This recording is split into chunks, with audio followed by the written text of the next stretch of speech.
Hello, hello, hello, everyone. Hi, my name is Dr. Word. I am the content creator behind KandidKayla.com, and this is Candid Car Conversations. Today, we are going to be talking about how to have empathy and learning to have empathy for the villain in our story. So, if you guys are interested, then please keep on listening. So for those who don't know, KandidKayla.com is a platform dedicated to growing ourselves, in ourselves, and for ourselves through the 8 dimensions of wellness. As active participants in our relationships with ourselves, our relationship with God, and our relationship with other people, and practically exercising those things. So in talking about that, we always start off every podcast with a prayer. So I'm going to pray and then jump right into the meat today. So, Lord, just please speak in and through me. Jesus, I ask that you would help me to process everything and to be freed by what it is that you have to say, but also that you would touch other people's lives through this analysis as well. In your mighty name I pray, amen. So, I'm not in the car today. Surprisingly, I am actually in my room. I was going to record this in the car, and this podcast is centered around me driving in the car to places that are really far. Typically it's work and I record these podcasts and whatnot. But today I'm coming back from a conference. I went to a women's conference, and this is my first post-COVID event, church event of any kind that's not a funeral. And it was definitely a bit eerie and scary as someone who's recently gotten over COVID to be in a room with 1,000 people and experiencing this conference as a Black female in a room full of people that don't necessarily look like me. I don't necessarily consider myself super conservative. I consider myself conservative in the sense of I have a conservative view of the world in terms of I believe God's word, but politically speaking, I just don't care about politics. And so to be in this room full of super conservative women, even the women who do look like me, don't necessarily have the same views, same values, same life experiences. And so I definitely felt like this sore thumb in this room. And this is not uncommon for Black women, right? Like Black women, and particularly educated Black women, are most often than not in spaces where they're not represented, not understood, and definitely not accounted for. But in being in this space, I was very triggered. So this event happened at a location where I have been many, many times before for previous church events as a teenager, as well as some things as adults and as a leader, as a not a leader, whatever. But it had been a long time. I had gone to college and everything like that. So I hadn't gone to an event quite like this on a scale like this in maybe 5 years. And walking into this space, it was almost like walking into my old skin and being able to watch her as I watch myself, and how I interacted with people differently now than how I would have interacted then, and really having to dig through a lot of trauma. I'm not gonna lie, I've dealt with quite a bit of church hurt that directly has happened on that specific premises. So being an adult now and being on the other side of those incidences and being on the other side of that trauma and that hurt, and really seeing have I done the work? Am I responding in a traumatic way? Am I having a trauma response? Things like that. Or have I truly been healed, and am I able to experience this as a new experience? And I hate to say that I failed in the sense of it did not feel like a new experience to me. Even though I tried to go in with fresh eyes, I still had very tainted view of this conference, of the experience as a whole, just based on past traumas I've had, not only at this conference years prior, but also in this building with other events that are associated with this same event. So whether that be events for different age groups or whatever have you. And in being in that building, I began to have to relive a little bit of trauma, and seeing familiar faces and experiencing similar experiences were very jarring, to say the least. And I think no matter what space of life you're in, and I'm not going to sit here and like harp on the experience as a whole, but no matter what space of life you're in, there's something that has happened to you that has triggered you. And I don't care if you consider yourself victorious 1,000 times over, there's a villain in your story somewhere. There is someone who has done something to you, and you have villainized them in your mind to be able to cope with whatever they have done, whether it be they talk bad about you, or they said something inappropriate to you, or they treated you differently, or they didn't see you, they didn't acknowledge you, they didn't represent you, they didn't take your feelings into consideration, they offended you, they literally like abused you, and things of that nature. Whatever it be, there is a villain in everyone's story. I mean, biblically speaking, there's, the Trinity, God the Father, God the Son, God the Holy Spirit, and then there is the devil and his imps and demons, but there's also Jesus versus the Pharisees, and then there's also this internal conundrum between ourselves and like what we know and what we feel. And there's also this conundrum between what we perceive and what is actuality. And there's always this dichotomy, what we consider to be positive and negative in every aspect of life. And I definitely can say that in my experiences and in reliving a lot of that trauma, I realized that my way of coping was to create a villain, whether they truly be a villain or not. But that's a conversation for another day. And to cope, you say that, well, God made me the victor over said villain, and that's what makes it all feel better. That's what makes it all worth it.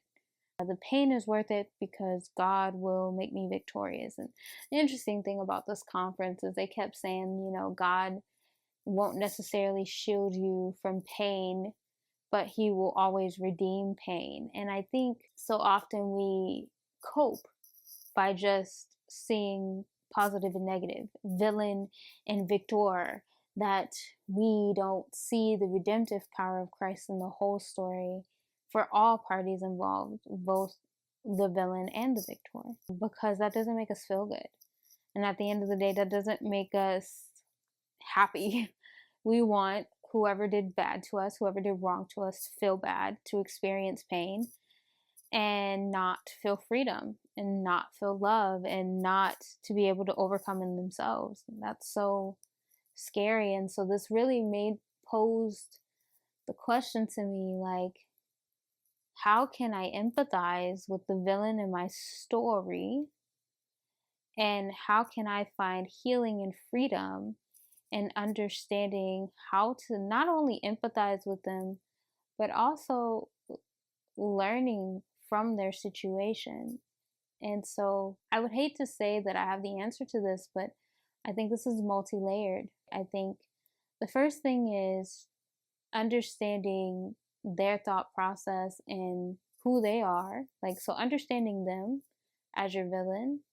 I think maybe the second part is realizing that you're the villain in someone else's story too. So understanding yourself. Like, you realize you are who you are, and this is how you view things, and this is how you experience things, but there's also a counter side to everything. So not only being able to understand your villain and understand them as a person, understand who they are as a person, but then understanding yourself as a person, so that you can have a full scope of the entire situation. But then lastly, allowing God to truly, truly do a work. Like, what does forgiveness really look like? Because I think sometimes we think that Judas got what he deserved, but Jesus died for Judas's freedom too. He just chose not to accept it. And so the redemption in Judas's story as the villain is not the fact that he killed himself. The redemption in Judas's story is the fact that he could have had freedom if he had only seen himself in a certain kind of way. So I think that investigating this idea of empathy for our villain can give us empathy for ourselves, right? As a villain in other people's story, but also giving us empathy for the people who have done us wrong, to see them as people who can have evolution, who can grow and who can flourish and who God can change. It's so powerful. So how do we get to know the villain in our story? Well, first, identify in what areas have you villainized someone. And me being so traumatized on this property, I realized that a lot of the issues that I've been having and pain I've been feeling from these past experiences go way deeper than just the parties involved. I think I villainized the parties involved because they were complicit, whether they did the action or they sat around and allowed the actions to happen and did not speak up or whatever have you. I always just felt like all parties were to be held responsible. And especially as someone at the time when most of these incidents happened, I was a child. But being a child and feeling as though as adults, you know better and you should know better and you should do better. And I, as a child, should not have to try to correct you for poor behavior. I think there's a certain level of like, I did not have any empathy for adults who should have known better, especially adults who claim to hear from God for themselves and hear from God on behalf of other people. They somehow couldn't hear from God as it pertained to things such as spiritual abuse and manipulation and clique culture and very, very hurtful, like the things that we choose to say to people and not asking for forgiveness, but then expecting a certain level of forgiveness when that same energy is given back, among other things, whether that be not acknowledging racial disparity or worse, trying to cover it up, or, whatever it may be. As a child, I felt like there should be no empathy for adults who should know better. And now that I'm an adult, I realize that those adults just don't know better because they weren't taught to think to do better. And I think now with this age of like therapy, a lot of people are realizing, hey, I've been perpetrating the trauma that I experienced onto other people. But if they're not actively doing the work, can we really hold them accountable or responsible if they don't know? And I think that's where the empathy for the person comes in, is like no longer seeing your villain as a villain, but seeing your villain as a person. I have a friend, and literally every single movie we watch, he like loves the villain. He's like, oh, I like the villain. I can understand the villain. I empathize with the villain. I see why the villain became the way that they became. And that doesn't excuse the behavior, but it does allow you to see the person as a person. Hurt people, as the phrase goes, but broken people can also receive healing. And so healed people, I believe, can help heal people. But we have to be able to fight through our hurt to help heal other people, for God to ultimately help redeem the situation as a whole. So learning about the person who hurt you and understanding maybe why they're doing that can give you an understanding into how you can either help heal that or heal yourself in a way that that person can find freedom too. I think sometimes we think that the villain in our story just goes on about their lives and they don't feel any remorse for the things that they did. And a lot of times people are holding and harboring guilt and shame for things because they knew that they were wrong, but they don't know how to make it right. And I think us forgiving people frees us, but us helping heal people frees them, if that makes any sense. So in the instance of what I'm talking about my situation, right, I had villainized, we're gonna like talk about one situation in particular. I had villainized a woman who, as a child, treated me very questionably all through childhood. She was an adult, I was a child. And the older I got, the worse it got. Whether it be small things or big things, regardless, things were hurtful. And this person was put in a position of authority. So, on top of that, the person being hurtful, now there's this implicit idea as a child that you're supposed to respect and revere adults and honor them, but they're not honoring you.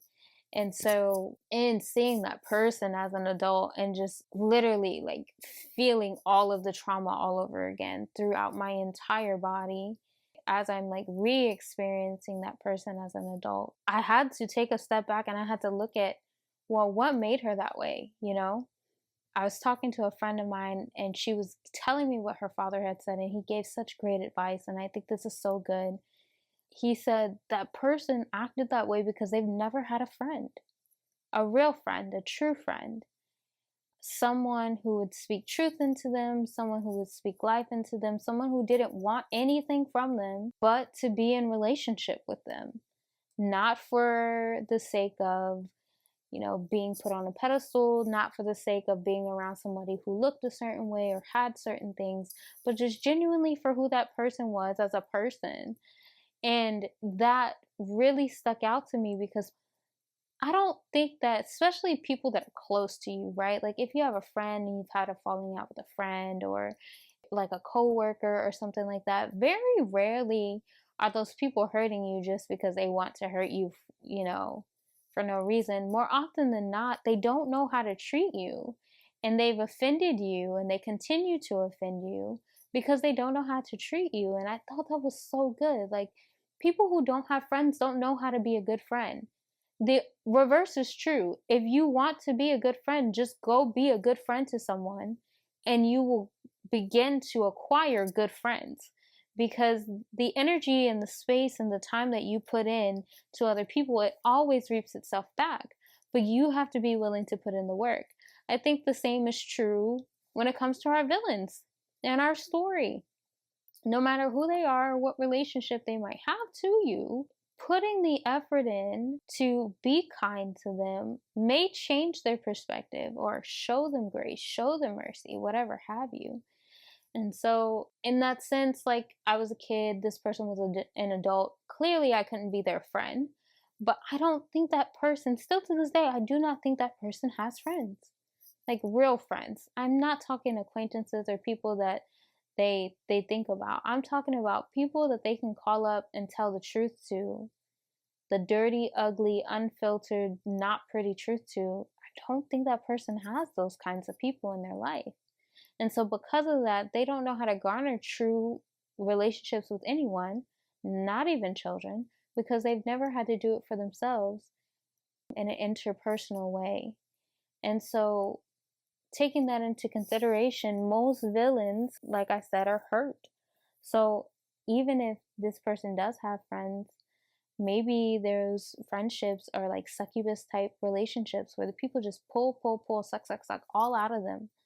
Or worse, if they're in a situation and they have people in their life who are abusing them or hurting them and they don't have an outlet to be set free, well, then they're going to reperpetrate that behavior onto other people.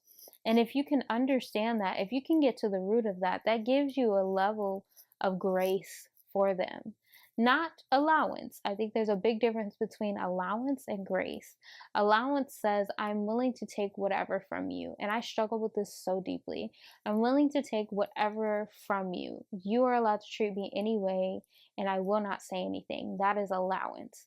That is taking the hit and that's literally internalizing the pain.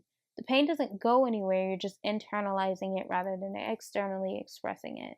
And this is very, very dangerous because that leads to buildups. Buildups lead to people popping their cap. Now, grace. What grace is, grace says, I acknowledge the pain that you've done me and I forgive it in such a way as I understand what you're going through.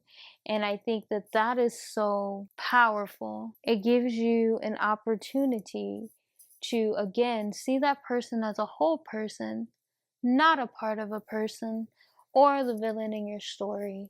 to truly allow both you and that person to find healing. The second thing is understanding yourself. I think a lot of people play victim because it's easier to deal with what you've done in the situation, to villainize someone, and for you to play victim. And I'm not gonna lie, I do this sometimes because it makes me feel good. The truth of the matter is, yeah, we all want to play victim because victim doesn't hold us accountable for what we've done. Victim says that someone has done something to you and you are completely innocent of all things. But these types of situations are very, very unlikely unless the aggressor or the villain in the story is very, very distressed. So more often than not, especially when we're talking about adults, we are complicit in some way, whether that be our silence, whether that be our allowance. We are still held responsible for the choices that we make, regardless of how that might look. So even though I was a child, I'm not 100% innocent. I could have changed my thinking about this person. It's not like this person became the villain in my mind overnight. I remember this person was the villain in my mind like the first time I met her. Because I didn't like the way she talked. I didn't like the way she presented herself. Just because she's not my cup of tea doesn't make her a villain. But in my mind, immediately she was a villain because of the way that she spoke to other people, although she hadn't spoken to me that way yet. And I think changing your perspective and understanding how we have preconceived notions about everyone and everything, whether we want to acknowledge it or not, there's implicit bias in all that we do. So a lot of times we come into situations with implicit bias, whether that be from the way that we were raised. We might see Black people as a threat, or you might see Black people as your kinfolk. It depends on how you were raised. In the same way, you might see someone who's big and brolicky and think that they're aggressive, or you could think that they're a teddy bear. Again, it just is all dependent on the experiences you've had in your life and how you were raised. So understanding yourself and how you see the world through your filtered lens versus the reality of it all is important as well, because that will inform you about the decisions that you chose to make. So in my case, I had a specific incident with this person where she had said something to me and I took it offensively. And I'm sure that that's not what she meant, but that doesn't make it any less offensive. She said, "I never thought you would be getting a doctorate degree." And in my mind, what I heard was, "I always thought you were stupid." Now, the implicit bias here is, again, I told you from the first day I met this woman and the way that she spoke to other people, I immediately villainized her. I'm sure she was trying to be kind. I'm sure she was trying to be nice, but immediately, based on her tone and the way that she presented the information to me, I was offended. Now, my part to play in this is I picked up that offense and I carried it for a long time. My part in this is that I allowed her words to skew my perspective of myself. My part to play in this is I wasn't in proper check of my own insecurity because at the time I didn't feel like I was even qualified to be in that program. So I just felt like her comments added insult to injury. And on top of all of that, to put a cherry on top, that informed my decision. My decision was I didn't say anything to her. I didn't say thank you. I didn't say yes. I literally said nothing to her. I was so offended, I was speechless. And to know that I said nothing, I'm sure she thought that her comments were appropriate. And nonetheless, understanding that me coming in with all of those emotions in this situation, and then taking from it what I took from it, rather than taking a compliment, whatever underhanded kind of compliment it was, a compliment for what it was, I chose to pick up offense. So understanding that I wanted to play victim. And in this instance, you can say that I Probably was. It's not always win or lose. It's okay for her to have said something and for me to have taken it the wrong way. That doesn't make her a villain. That just means I'm offended. In the same way, when talking about the villains in your story, did they do something wrong? Really? Truly? Or are you just misconstruing what they did? And this leads to my final point, and probably the most important point, is that you have been the villain in somebody else's story. You just have. Whether you acknowledge it, have been told about it or not, you have been the villain in someone else's story. And I would hope that you would want for someone to see you as a whole individual. I'll give another example. I was in a very codependent friendship for a lot of my teenage years, and it was toxic to a fault. And I had gotten to a space and a place where I had just had enough. And I blew up. My top popped.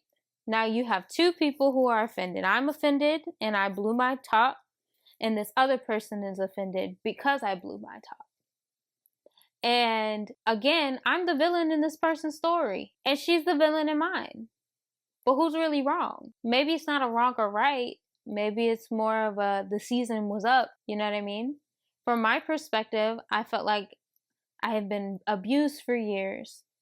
I have been in this unhealthy relationship, and it was causing a whole lot of spiritual abuse, spiritual manipulation, physical manipulation. You know what I mean? Mental and emotional abuse at a minimum. Then, to top it all off, like this passive aggressive behavior and everything that was attempting to villainize me or paint a picture of me in a negative light, right? And then on the other person's perspective, they felt like this person is ignoring me, they are being distant, they don't care, you know what I mean? So I'm sure they felt rejected and hurt and disrespected and undervalued. So as the villain in their story, do they have the capacity to see me as an entire individual who was experiencing all of those things? If I don't have the capacity to do the same for them, I understand completely why that person chose to do the things that they did.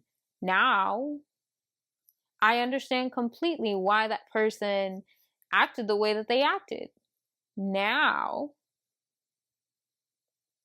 I hope that that person would have the same level of empathy for me in order to see me as an entire individual, so that every party involved can have healing and freedom. See, now that's the thing. I think so often they talk in church about forgiveness, but like, I'm so tired of hearing about forgiveness and not talking about healing in the process too. Because the forgiveness is just the choice to let it go. But the healing is the everyday after that. The everyday after that I can't pick that offense back up. The everyday after that where I have to handle my feelings and go through all of my feelings and deal with my feelings. Every day after that I have to choose wholeness, choose peace, choose grace, choose mercy, all of the things, and an effort for the situation that I just experienced to never happen again. You know, or for me to learn from it in such a way that I would do things differently. I think that's the point of it all. We speak so much to good and bad and evil, and we want there to be a or, but God is asking us to have an and mentality. Like, He's not asking you to choose between them or you. He's saying that y'all can coexist even if y'all did have issues. Jesus yet and still died for the Pharisees, even after he had risen from the dead, they were still skeptical. Like, he died for everybody. He died. Like died. Like, we're not talking died to his flesh. No, he died. Like, physically died. Put off his holiness for people who will reject him. there are people still now that reject Christ openly, and yet, and still, he still died for them. He still offered that grace because it wasn't them or him, it was and in the same way, I think that when God is asking us to get to a place of healing when it comes to our people who have done us wrong, and I'm not necessarily talking about abuse here, right? Like physical abuse or sexual abuse or something like that, because I know that that's so much deeper than what I'm talking about here. But what I'm talking about is when you have someone who has just done you wrong, I'm talking like just common altercations where offense is brought into play, disrespect and things of that nature are brought into play. Rather than having cutoff culture and saying it's them or you, how about you learn how to live an and lifestyle? And that and lifestyle is not going to look the way it did. I think so often people think that, like, oh, things are going to go back to the way they were before if I forgive someone, right? Especially when we're talking about like falling outs between friends or falling outs between family. Everything's going to go back to the way it was before if I forgive them or if they forgive me. And that's not necessarily true. Healing still invokes boundaries. Healing, probably one of the most important ways to show that you're healing is to invoke boundaries and to hold firm to them and to respect them and to continue to remind everyone else to respect them. But that doesn't mean that you still can't coexist with those people. You don't have to cut them off and you don't necessarily have to be distant with them. Everybody just needs to learn respect across the board. And I think so often we've been taught like, oh, if things don't look the way that they looked before, then they're not valid and they're not worth having. And that's not true.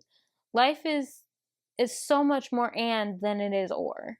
And so living with someone who has wronged you, particularly like if you're talking like a husband or a wife and stuff like that, like you can't just walk away from your spouse just because you got into an argument. No, you got to learn how to live in the and of it all.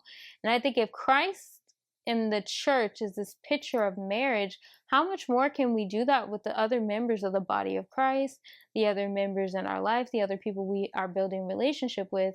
It's learning to live in the and. So with that, in applying that to the villains in our story, stop seeing them as villains. See them as people. Stop seeing them for the wrong that they've done and expect growth, even if they don't have it. Even if it doesn't look the way you expect it to look. Live in the and, because you could be missing out on the true healing that God has had for you.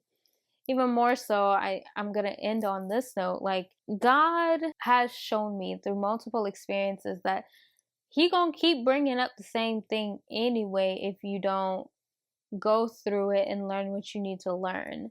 And I think, especially when it comes to church hurt, people tend to end up church hopping because they end up having these same experiences at different churches rather than learning how to be healed in these situations. And again, that doesn't mean that you continue to allow spiritual abuse or a misbehavior without boundaries, but it does mean that you learn to live in the and. You learn to live in the and. You learn to live in the community. And so whatever that is for you, whoever the villain in your story is, again, I'm not talking about abuse or anything like that, but I am talking about learning how to empathize with your villain, to learn who they are and see why you are the way that you are and how that has led to the incident that has happened in such a way that you can learn not only to forgive the person who has wronged you, you can also forgive yourself too. I didn't even talk about that very much, but forgive yourself for your part to play in the incident, but also to come to a place where you can realize that you're the villain in someone else's story too. And in living out these parts and these players, realizing that God is not a God of this or that in terms of good or bad people, when he's just trying to have everyone healed. And so opt for a place of healing, not a place of brokenness, not a place of division, not a place of divisiveness and segregation and all the other words that mean separation, but learning to live in the and learning how to live a healed life, a whole life in the and, where you and that person can both thrive, even in the same spaces without altercation. So thank you guys so much. I appreciate you guys for listening as always. Hopefully, this word was good for you guys because it really spoke to me deeply, and this is just what I've learned. So, until next time, thanks, guys. Bye.